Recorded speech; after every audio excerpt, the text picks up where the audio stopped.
How's it going, everybody? Reads are quite the complex topic, and so it's not all that surprising that we see many people in the community ask about how to improve in that aspect of their gameplay. And we also have many flat out refuse to even acknowledge the existence of reads, as all is simply guessing in their books. Once again, not all that surprising considering what type of game For Honor has presented its audience, as well as the fact that many people came from basically PvE games like Dark Souls. I've had this rant plenty of times and in the end it's completely irrelevant. We're living in a world now where For Honor has somewhat moved away from everything being reactable. Mind you, I did say somewhat. We still have many reactable things as well as attacks that we consider fast that couldn't even come close to being declared as such in other fighting games. But before we get into any more details, let's take a look at our sponsor. Today's sponsor is Opera GX, the world's first browser specifically made for gamers, and I do hope most of you identify as such, but if you're not, I actually think you'll still like this. That thing has some really cool features. Alright, so picture this. I'm sure that many of you have Twitch open a lot of the time, or YouTube and listening to music or whatever else while you play your games. And then here they come. The in-game stutters, and you have no clue where they come from, but it's probably the browser again, hogging 10 GB of RAM from the 8 that you have available. Opera GX has you covered there. There's not just a RAM limiter that solves this problem, but also one for CPU, as well as a net limiter. All this ensures smooth gaming while still being able to use the browser features that you're accustomed to. Additionally, you can integrate things like Twitch, Twitter or Discord directly into your browser and receive notifications when someone goes online, or if you yourself are streaming, you can get follower notifications, for example. It's also pretty neat to have an overview of the channels you follow. The browser also offers a corner where you can stay up to date with free games as well as upcoming new ones. And you also have a wide variety of customization options so you can make the browser look however you want, as well as a beta feature that forces night mode even on websites that don't have one. That alone is worth a closer look, I'd say. But the best thing, all of that is free. This browser is not something you need to pay for. There will be a download link in the video description, so if anything of what I said sounds appealing to you, please click that one so they actually know that I can convince you of doing so. And that jokes aside, this one is really looking quite cool and the features are actually aimed at our needs. So go show them that we appreciate it. With that out of the way, let's get back to reads. Initially when I thought about how to even title the video, I ran into some trouble. I can't just call it how to read, as that would first of all sound weird as fuck. And on the other hand, no matter how much someone claims they are not a thing, everyone does use reads in their gameplay to a degree. So how to read better is also not really all that fitting. At this point I'm still unsure on what to use, so let's hope I surprise myself and come up with something decent that actually fits our very specific scenario, that is For Honor. It is an indispensable part of every fighting game, and as much as people refuse to use that description for Honor, we are at least to a certain degree in that genre. I'm sure many of you have at least heard of the expression Yomi. Basically a fancy term for reads. It's Japanese and means reading and is used in the sense of reading one's opponent's mind. I don't know why I even mention this. In the end it doesn't really matter what you call it as long as you apply the very principle of it. Arguing semantics has very rarely helped anyone. Fact of the matter is that it is a required skill set now, or rather has always been. You are trying to predict what your opponent is going to do, and then you act accordingly so that the end result is in your favor. When our community talks about reads, they are mostly referring to the defensive ones. How do I get more parries? How do I defend against this mix-up? All that kind of stuff. Yet, reads are just as important an aspect when it comes to your own offense.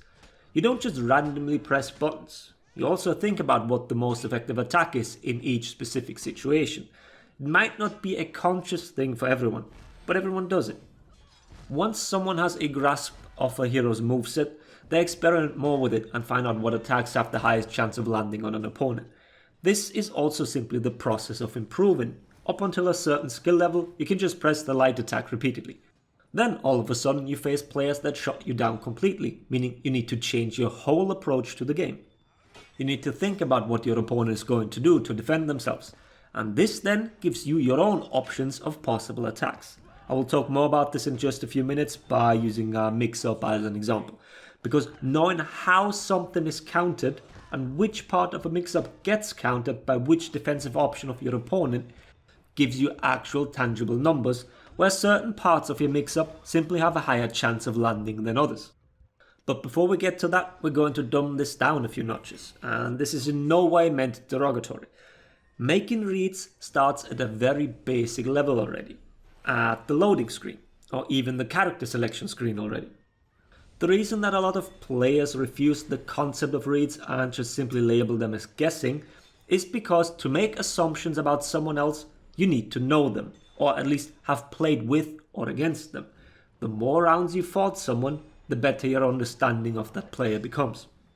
And with all the dumb statements like, game's dead bro, I always fight the same people, well, you should have a pretty good idea about their playstyles then, right? That is why I said the whole process starts in the loading screen. Do you maybe already know your opponent? Have you fought them before and know some of their habits? And not even habits, are you aware of their knowledge level? How much do they know about the game? Do they know some of the cursed inputs? Do they employ those themselves? Or are they a brainlet like so many others that fail to even recognize the simplest things, meaning you can stick to patterns and use the same thing over and over again against them, as they refuse to adapt? There are so many scenarios here already. We all fight people repeatedly. No matter what game you play, if you put in a significant amount of time, you will recognize some names at least. And even if you don't, you fought dozens, if not hundreds of let's say wardens. The player is still bound by the moveset of a certain hero. They are not randomly pulling out a new move from theirs. It's still a moveset that you are familiar with, or that you should be familiar with, because that is also an important yet easy to acquire part of a player's skill. You should know what each and every character does, as that obviously helps you in fighting and beating them. And the same goes for matchup knowledge. Some heroes can easily counter another one, or specific tools that are available to make a matchup easier. This comes with experience and can, to a degree at least, come from just talking with other players and asking them how they deal with specific things.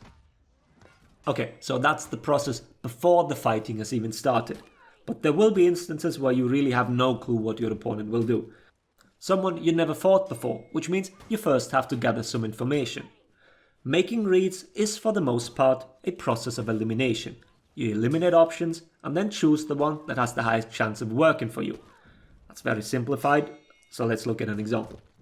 One thing that you can and should do on every hero in every fight when you're unsure about your opponent.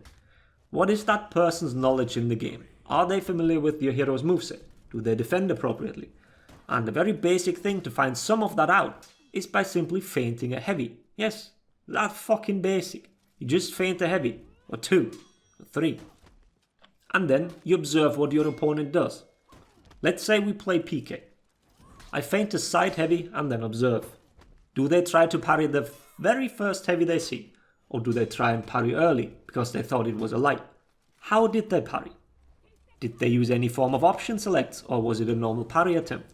Do they move their guard top in anticipation of a dagger cancel? This, like all of that, this can already tell you so much. An opponent that tries to parry every heavy is probably the easiest to deal with.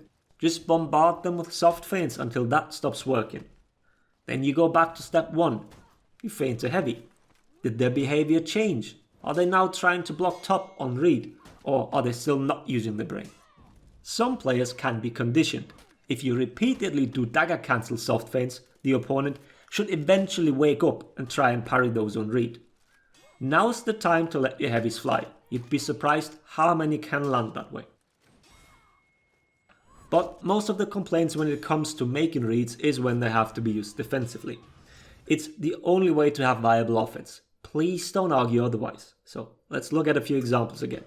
I did mention that making reads is a matter of eliminating options. So picture the following scenario.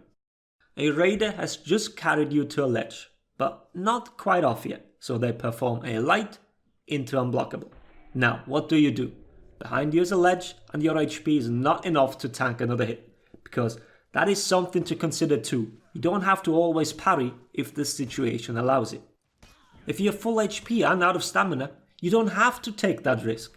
Just tank the hit. But here you're low HP. If you don't parry and they let the unblockable fly, you'll be dead. If you go for normal parry, a feint to GB will kill you. Same for a dodge. Do your option select then. A GBOS will let you if they feint to neutral. A zone option select would cover most options. Now all this depends on the previously mentioned knowledge of your opponent. What does he know about you? What does he know about the game? All this shows is that many factors, including the environment, play a major role here. The same option isn't always the best, but you can check all the options and then choose accordingly. Take Warmonger as another example. Let's say she keeps bashing you, sometimes charging, sometimes feint, whatever. What options are available to you? Let's say she always lights once and then goes for variably timed bashes. Best option for you is to simply go for an interrupt. It covers any feint to GB and all charged options. Until they start feinting to parry or throw in that second light to make the follow-up bash uninterruptible, it seems like a decent option for you. Randomly dodging opens you up to GBs or fully charged bashes, which both lead to much more damage than an uncharged bash into light. Your defensive actions will also dictate the options for the Warmonger. Unless she adapts to you, you will continue to have the upper hand, as you limit her options significantly. There has been an amazing Reddit thread about exactly this but for Warden's shoulder bash, highlighting who has the advantage in a mix-up, considering possible damage, the chance of something occurring, and so on. If you like these kind of numbers, I wholeheartedly recommend to check it out. As you might have noticed, I didn't mention dealing with light spam and all that. We've covered that before, and pure light spam shouldn't be a huge deal anyways. The devs implemented all these extra options, and if you find yourself getting spammed down repeatedly, then you're probably either stubborn and still try to react, or refuse to employ said options. But if you made it this far into the video, I doubt you need to hear this. The game shifting more towards being read based might not be what many want, but it is without a doubt the way to a better game. You can't just simply turn off your brain and just react to red. Making reads takes effort. It requires you to pay attention and it requires concentration. But in the end, it will feel so much more rewarding when your opponent is suddenly an open book for you and you outplay them left and right. Many people probably haven't even given it a proper try yet. It's really not all that hard, you just need to be open to it. I hope this video helped in that regard. Let me know what you think. Thanks for watching. Laters everybody.